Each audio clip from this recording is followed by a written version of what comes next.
नमस्कार, ये आकाशवाणी शिमला है। अब आप राजकुमारी चंदेल से प्रादेशिक समाचार सुनिए। आज के मुख्य समाचार। राज्य सरकार हिमाचल को हरित राज्य बनाने के लिए प्रयासरत, विद्युत चालित वाहनों के उपयोग को बढ़ावा देने पर जोर। प्रधानमंत्री नरेंद्र मोदी कल सुबह 11 बजे आकाशवाणी से मन की बात कार्यक्रम में लोगों से साझा करेंगे विचार। मुख्यमंत्री सुखविंदर सिंह सुक्खू ने बेसहारा पशुओं से संबंधित जानकारी के लिए मोबाइल एप्लीकेशन विकसित करने के दिए निर्देश। और United forum of bank unions ने 30 व 31 जनवरी को प्रस्तावित देशव्यापी हड़ताल की स्थगित। अब समाचार विस्तार से।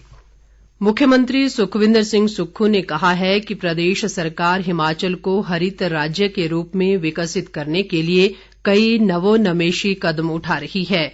मुख्यमंत्री ने आज शिमला में सभी जिला उपायुक्तों के साथ वीडियो कॉन्फ्रेंसिंग के माध्यम से आयोजित बैठक की अध्यक्षता करते हुए ये बात कही। बैठक में राज्य सरकार के फ्लैगशिप कार्यक्रमों heliport connectivity, electric vehicle charging station और राजीव गांधी डे बोर्डिंग स्कूलों की स्थापना के लिए भूमि चयन सहित अन्य कार्यों की प्रगति की समीक्षा की गई। मुख्यमंत्री ने सभी उपायुक्तों को इन तीनों फ्लैगशिप कार्यक्रमों के तहत आवश्यक भूमि की चयन प्रक्रिया में और तेजी लाने के निर्देश दिए। सुखविंदर सिंह सुक्खू ने कहा कि राज्य सरकार प्रदेश में विद्युत चालित वाहनों के अधिक से अधिक उपयोग पर विशेष बल दे रही है। मुख्यमंत्री ने कहा कि heliport connectivity, vehicle charging station और डे बोर्डिंग स्कूलों की स्थापना प्रदेश सरकार की सर्वोच्च प्राथमिकता है। प्रधानमंत्री नरेंद्र मोदी कल सुबह 11 बजे आकाशवाणी से मन की बात कार्यक्रम में देश विदेश के श्रोताओं के साथ अपने विचार साझा करेंगे। ये इस मासिक कार्यक्रम की 97वीं और इस वर्ष की पहली कड़ी होगी। कार्यक्रम का आकाशवाणी और दूरदर्शन के समूचे नेटवर्क, आकाशवाणी समाचार की वेबसाइट और news on AIR mobile app पर प्रसारण किया जाएगा। आकाशवाणी समाचार, दूरदर्शन समाचार, प्रधानमंत्री कार्यालय और सूचना व प्रसारण मंत्रालय के YouTube चैनलों पर भी इस कार्यक्रम का सीधा प्रसारण होगा।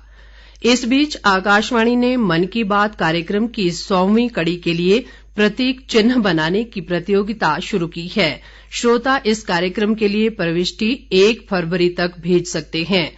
प्रतियोगिता के लिए तैयार किया गया डिजिटल प्रतीक चिन्ह ऐसा होना चाहिए जिसका उपयोग किसी भी प्लेटफॉर्म पर किया जा सके।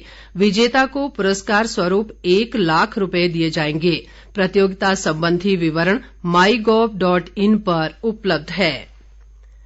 मुख्यमंत्री सुखविंदर सिंह सुक्खू ने कहा है कि प्रदेश सरकार बेसहारा पशुओं को आश्रय प्रदान करने के लिए वचनबद्ध है। शिमला में गौ सेवा आयोग की बैठक की अध्यक्षता करते हुए मुख्यमंत्री ने कहा कि राज्य सरकार बेसहारा पशुओं के कल्याण के लिए कई कदम उठा रही है। उन्होंने कहा कि मुख्यमंत्री सेवा संकल्प हेल्पलाइन 1100 के माध्यम से लोग बेसहारा पशुओं से संबंधित जानकारी व शिकायत कर सकेंगे। सुखविंदर सिंह सुक्खू ने अधिकारियों को इस संबंध में एक मोबाइल एप्लीकेशन विकसित करने के निर्देश भी दिए जिसमें बेसहारा पशुओं के छाया चित्र अपलोड किए जा सकें।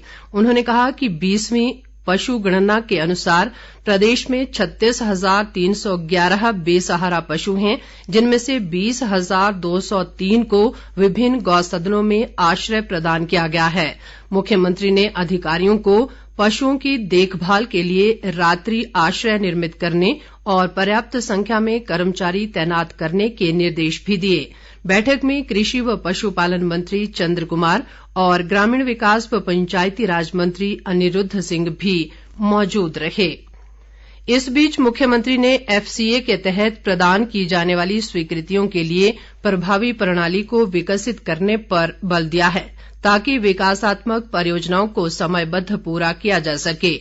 शिमला में वन विभाग के वरिष्ठ अधिकारियों के साथ एक बैठक में मुख्यमंत्री ने एफसीए के तहत दी जाने वाली स्वीकृतियों के विलंब पर चिंता जताई। सुखविंदर सिंह सुक्खू ने कहा कि चिकित्सा महाविद्यालयों, पर्यटन परियोजनाओं, शैक्षणिक संस्थानों, सड़कों और इलेक्ट्रिकल चार्जिंग स्टेशनों के निर्माण सहित अन्य मामलों में एफसीए मंजूरी के लिए समय सीमा का पालन किया जाना चाहिए। इस अवसर पर ग्रामीण विकास व पंचायती राज मंत्री अनिरुद्ध सिंह भी मौजूद रहे। विधायक इंद्रदत्त लखनपाल ने कहा है कि बड़सर विधानसभा क्षेत्र के चहुमुखी विकास के लिए करोड़ों रुपए की धनराशि का प्रावधान किया जा रहा है। राजकीय वरिष्ठ माध्यमिक पाठशाला रैली जजरी के वार्षिक समारोह में आज उन्होंने कहा कि क्षेत्र के सभी शिक्षण संस्थानों में विभिन्न सुविधाओं का विस्तार किया जा रहा है ताकि बच्चों को घर द्वार के समीप आधुनिक शिक्षा उपलब्ध हो सके। इंद्रदत्त लखनपाल ने कहा कि रैली जजरी क्षेत्र में सड़कों व पुलों के सुधार पर लगभग 10 करोड़ 66 लाख रुपए खर्च किए जाएंगे। उन्होंने कहा कि प्रदेश सरकार बाबा बालकनाथ मंदिर और अन्य धार्मिक स्थलों को रज्जू मार्गों से जोड़ने के लिए विस्तृत योजना तैयार करेगी। प्रदेश कांग्रेस अध्यक्ष व सांसद प्रतिभा सिंह ने मंडी जिले में सराज विधानसभा क्षेत्र के घरोट में आज अधिकारियों के साथ एक समीक्षा बैठक में विकास कार्यों को समयबद्ध पूरा करने के निर्देश दिए। उन्होंने कहा कि सभी योजनाओं को समय पर पूरा किया जाना चाहिए ताकि किसी भी कार्य का बजट लैप्स न हो। प्रतिभा सिंह ने लोगों की बिजली, पानी, स्वास्थ्य और सड़क से संबंधित समस्याओं पर विशेष ध्यान देने के निर्देश भी दिए। इस बीच आज उन्होंने घरोट में कांग्रेस पार्टी के हाथ से हाथ जोड़ो अभियान में भी शिरकत की। प्रतिभा सिंह ने पार्टी कार्यकर्ताओं से एकजुट होकर कार्य करने का आह्वान किया। उन्होंने कहा कि इस अभियान का मुख्य उद्देश्य देश में आपसी प्रेम व भाईचारे को मजबूत करते हुए कट्टरपंथी ताकतों को सत्ता से बाहर करना है।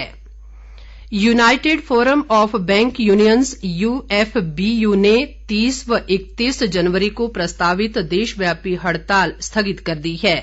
यूएफबीयू और आईबीए की मुंबई में हुई बैठक के बाद ये निर्णय लिया गया।